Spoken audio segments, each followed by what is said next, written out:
whenever you wear the Kurama shirt, you have to bridge the voice. So it actually, in a lot of ways, doesn't surprise me at all. On the other hand, what surprises me is the great turnout. You guys have stuck with it. It's fantastic. Yeah. Frankly, I'm surprised we're all still alive. And actually, I'm not. He's not, he's a hand puppet. I will say one thing. Before they took it off, I was surprised a couple of years ago when little kids would come up and it's like they were watching it just like you guys probably all watched it when you were kids for the first time when they had it on Netflix before they took it off. And I don't know if all the seasons are still on there, but Fusion is still. Fusion.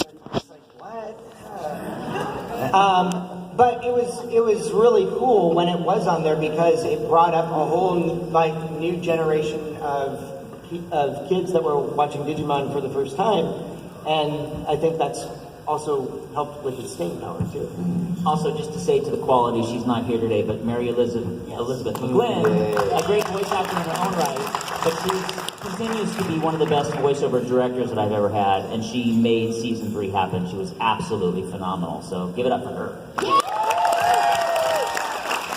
I think one of the other things about Digimon that was unique compared to a lot of other shows at the time and even now is that they weren't afraid to delve into deep family issues of bullying and self-awareness issues and all sorts of things. There was a character in it called JP in season 4, I think it was. I don't know. But he was this little kid who's sort of overweight and insecure, and it was amazing being able to play a character like that because that's who I was when I was his age. I was bullied, and I went through a lot of the emotions that we talked about on that show, deep, real human emotions. And that transcends being a little cartoon and goes into something much bigger and more powerful, I think.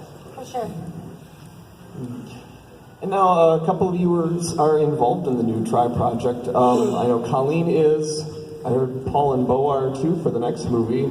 So talk about getting involved with that again.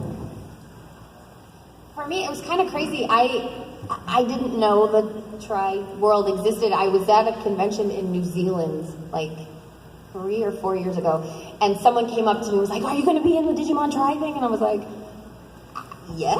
I had no idea. It was the first I had heard of it. So I was like, hey, if they call me, I'm game. I would love to play Sora again. So then when I finally got the call to come do it, I was like, oh my gosh, it's finally happening. So yeah, it was really exciting. It was strange because I didn't know that they were doing it in movies, or at least they didn't tell me. You guys knew it. It was so weird the way that it all kind of happened because I had people tweeting, I got my tickets for the movie and I won it. I walked into Studiopolis, I'm like, are we doing a movie? Like, what? Are we going to record it? Because it's like, people already have their tickets.